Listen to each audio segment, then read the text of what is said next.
Bienvenue dans cette nouvelle vidéo de moi-même, Raph Laurent-Duc. Cette fois-ci, une entrevue up to soi. On prend toujours un astrotrain. Les genres d'entrevues, conversations libres que je fais avec les fans des Transformers, aussi appelés Transfans ou Fanformers. Et cette fois-ci, c'est mon 12e épisode et le 3e avec Denis, alias Superhomme, le fondateur du site transformerfr.com. Et pour fêter le 21e anniversaire, on a décidé d'en faire un. Et on parle de G1, pas de la série, mais bien du making-of. Fait que salut Denis. Salut Ralph, exactement. Aujourd'hui, on va parler de la production des Transformers des années 80, des jouets à la BD jusqu'au dessin animé. Mais vu que la production des Transformers est liée à G.I. Joe, même proprio Hasbro, je vais brièvement expliquer la production des G.I. Joe avant d'en arriver aux Transformers. Les deux ne vont pas l'un sans l'autre. En 1981, la participation de Marvel Comics débute avec Jim Galton, le président de Marvel, et Stephen Hassenfield, PDG d'Hasbro, se rencontrer lors d'une collecte de fonds de charité dans les toilettes. La conversation suivit les jours suivants. Galton parlait de Marvel, Hassenfield d'Hasbro. Hassenfield voulait faire renaître les G.I. Joe. Galton proposa alors les services de création de Marvel pour élaborer le concept de l'histoire. Jim Shooter était l'éditeur en chef chez Marvel Comics dans les années 80. Galton amène Jim à une rencontre avec les employés d'Hasbro. Hasbro souhaite faire des figurines 3 3/4 de pouce, comme pour les figurines de Star Wars, la guerre des étoiles. La date de sortie du Retour du Jedi est prévue 1 année et plus. Voilà une opportunité d'affaires d'1 an qui était disponible. Jim propose que G.I. Joe soit le nom de code de l'équipe plutôt qu'un individu, plus que ce soit une équipe antiterroriste et non des jouets de guerre. Hasbro fut emballé. Vu le passé militaire de Larry Hama, Jim a offert la job de créer le concept de l'histoire de G.I. Joe avec la participation de Archie Goodwin et de Tom DeFalco. Larry a créé la majorité des trucs, plus Jim Shooter que G.I. Joe soit le nom de code, plus Archie Goodwin, qui a eu l'idée des premiers méchants de la franchise, l'armée Cobra et le commandant Cobra. Hasbro avait pas prévu des méchants. Ça ne se vend pas, tellement. Jim et son équipe protestent. Contre qui vont se battre? Hasbro céda et les Cobras furent inclus dans le lancement des jouets. 1981. Les pubs de jouets étaient fortement réglementés et restreints, mais aucune réglementation sur les pubs de comics, abrogée en 1982 par le gouvernement Reagan. L'agence de publicité Griffin-Bacall, qui travaillait pour Hasbro, proposa de faire des pubs TV pour promouvoir la bande dessinée G.I. Joe par Marvel, faisant à la fois une pub de jouets déguisés et Hasbro contournait la réglementation. Elle fut diffusée en 1982 et ce fut bénéfique parce que les parents avaient vidé les étagères de magasins de jouets et les comics pour leurs enfants. En gros, l'accord de Marvel et Hasbro, Marvel a créé l'histoire et les personnalités des personnages, plus publié la bande dessinée. Marvel Productions s'occupait de la production de la série animée, et Sunbow avait été créé par les Griffin-Bacall afin de surveiller la production des publicités et de la série animée G.I. Joe. 1984, l'année où débutent les Transformers, mais leur origine débute au Japon par Takara. En 1980, Takara introduit les jouets robots transformables Diaclone, où au début ça s'orientait en véhicule science-fiction. Même sans série télé ou bande dessinée, l'histoire résumait les héroïques Diaclones Tark Force défendant la Terre contre les insectes robots extraterrestres Waruder.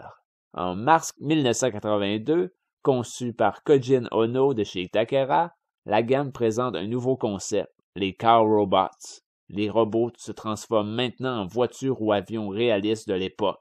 La première voiture fut la Countach LP500S, qui deviendra le Transformer Autobot Sunstreaker, solo en québécois.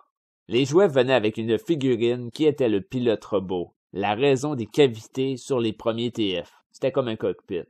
En 1983, Takara présente une autre gamme de jouets, les Microman, qui contient une sous-gamme, les Micro-Change, qui se transforment en objets réalistes du quotidien, tels un radiocassette, des cassettes, un fusil, un appareil photo, un microscope, une montre et des mini-voitures. Les deux gammes demeurèrent au Japon initialement, avant que Takara essaie eux-mêmes de les vendre à l'international, mais avec peu de succès.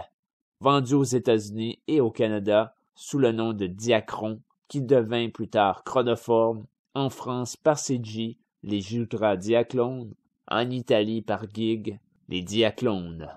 À noter que Hideaki Yoke était le concepteur principal des Diaclones et Microman, ainsi que plus tard la liaison entre Hasbro et le développement des jouets Transformers.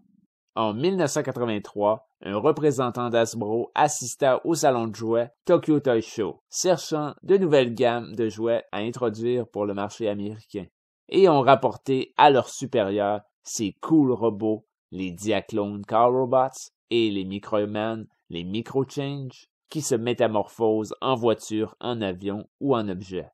Ce serait l'employé d'Hasbro Henry Orenstein qui aurait présenté les jouets au PDG d'Hasbro Stephen Hassenfield et le vice-président George Dinsey. Hasbro demanda à l'agence Griffin Bacall, fondée en 1978 par Tom Griffin et Joe Bacall, d'inventer une façon d'adapter les deux gammes au marché américain.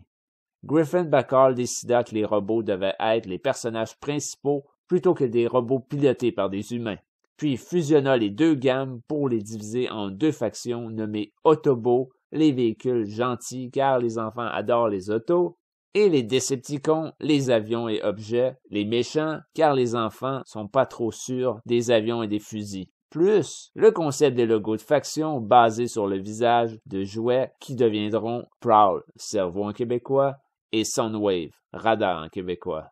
J. Bacall, fils d'un des fondateurs Griffin Bacall, donna le nom à la gamme, les Transformers. L'accord avec Takara a été formalisé le 1er novembre 1983. Ayant avec succès développé G.I. Joe, Hasbro approcha à nouveau Marvel Comics pour créer l'histoire et les personnalités des personnages pour les Transformers. Le travail initial, fait par Marvel, par l'éditeur en chef Jim Shooter, la trame de fond et le rédacteur Dennis O'Neil, les choix de noms de 28 personnages, plus nomma le personnage principal de la franchise, Optimus Prime, Optimus Primus en québécois. Cependant, Hasbro rejeta beaucoup de travail initial par O'Neil, menant Jim Shooter à confier la tâche à Bob Budiansky pour trouver de meilleures idées de noms de personnages et de personnalités aux personnages, avec un délai maximum d'une semaine. Bob Budiansky a fait un travail excellent dans un délai serré. Alors qu'Optimus Prime, Optimus Primus en québécois, fut nommé par O'Neil, Bob Budiansky est le créateur des noms de Megatron, les Dinobots, Sideswipe, Frérot en québécois, Wheeljack, Inventon en québécois, Shockwave, Onde de choc en québécois, Ratchet, Mécano en québécois et plein d'autres. Les seuls personnages que Bob n'a pas créés dans les TF sont ceux du film de 1986. Par contre, Bob Budiansky fut le concepteur de la matrice Autobot. Bob continua d'écrire les bios et trouver le nom des personnages jusqu'à la fin de la série G1. En résumé, Bob Budiansky trouva plusieurs noms Transformers, écriva les fiches techniques des emballages jouets et travailla que sur la BD et non sur le dessin animé. Les Transformers sont apparus pour la première fois sur bande dessinée par Marvel Comics le 8 mai 1984 et comme pour les G.I. Joe, des pubs TV en dessin animé ont été faits pour promouvoir la bande dessinée, qui sont des pubs de jouets déguisés, qui fut bénéfique car les parents ont acheté les jouets Transformers en magasin et la BD pour leurs enfants. Ensuite, afin d'hausser encore plus la vente de jouets, une série télé en dessin animé furent créées par Marvel Productions comme pour G.I. Joe. Les voix originales anglaises furent enregistrées à Los Angeles, dirigées par Wally Burr. Dès le départ de la bande dessinée et pour la future série animée, le design des personnages fut confié à Floro Dery. Pour la saison 1 et 2, la série animée Transformers, Marvel Productions s'occupa de la production de l'animation de A à Z, les scénarios, le storyboard, dessiner les poses clés et les backgrounds de l'animation, tandis que les dessins in-between, l'ancrage en cel et le rendu en pellicule furent confiés à Toei Animation du Japon pour 68 épisodes et le film animé de 86 Tokyo Movie Shansa du Japon pour un seul épisode, Acom de la Corée du Sud, 22 épisodes, et un studio inconnu aux Philippines pour 7 épisodes. Ceci fait en sorte que la série animée Les Transformers est une production américaine conçue à partir d'une idée japonaise. Jim Shooter revendique que la seule contribution de Sunbow pour la production des saisons 1 et 2 fut d'enlever la couverture du logo de Marvel Productions des documents faits par Marvel pour la remplacer par une feuille de couverture Sunbow. Quoique le producteur associé de Sunbow, Flynn Dill, raconte de nombreux cas où il éditait les scénarios des diverses saisons. Pour la 3e et la 4e saison, Sunbow ont repris en grande partie la direction de la production de la série, côté scénario surtout. Donc Brice Malak et Dick Robbins, les rédacteurs des histoires, et Ron Feldman, rédacteur des scénarios chez Marvel Productions, furent remplacés par Flynn Dill, Mark Wolfman et Steve Gerber de Sunbow Productions. La raison que la série Transformers était du catalogue d'archives de Sunbow au lieu de Marvel, c'est que Griffin Bacall voulait être la ressource créative complète d'Hasbro, ce que Marvel était au départ, perdu au profit de Sunbow, qui avait été créé afin de surveiller la production des publicités des G.I. Joe 2 ou 3 ans plus tôt. Griffin Bacall s'est de plus en plus inséré entre Marvel et Hasbro, au point que Marvel s'est retrouvé de moins en moins en contact avec Bob Purpis, l'exécutif chez Hasbro qui était le contact principal chez Marvel et le chef de la division des jouets garçons chez Hasbro, mais hélas, de plus en plus avec Griffin Bacall et Sunbow. Les Transformers débutent à la télé le 17 septembre 1984 aux États-Unis et suivi peu après par le Canada, l'Europe et le Japon en 1985. Le succès était tel que 4 saisons de 98 épisodes de 24 minutes et un film animé pour le cinéma de 90 minutes sont produits en dessin animé de 1984 à 1987.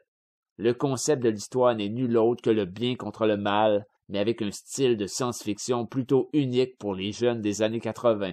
Dans un monde semblable au nôtre, mais bien différent, où une race unique de robots qui sont bien plus que des machines, intelligents et capables d'émotion, luttent pour leurs valeurs.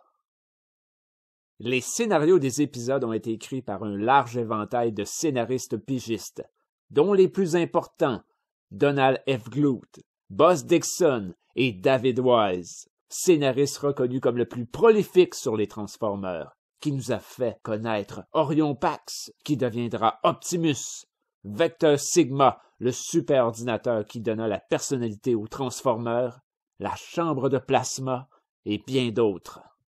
Selon Hasbro, les Transformers le film était le moment idéal de tuer des Transformers afin d'expliquer leur disparition en magasin, car la compagnie a pour philosophie dans le domaine des jouets d'en introduire de nouveaux à tous les 2 ans. Dès sa sortie au cinéma en 1986, on apprend qu'Optimus Prime, Optimus Primus en québécois, n'est pas épargné. On le voit mourir à l'écran et virer au gris pour vendre son décès. Plusieurs fans étaient terriblement bouleversés et choqués de sa mort qu'ils ont envoyé des lettres à Hasbro ne voulant pas qu'il meure. Hasbro a reçu tellement de lettres que pour la VHS et sa sortie en salle en Europe, qu'il a demandé à Marvel Productions et Sunbow Productions qu'on mentionne à la fin du film qu'il reviendra.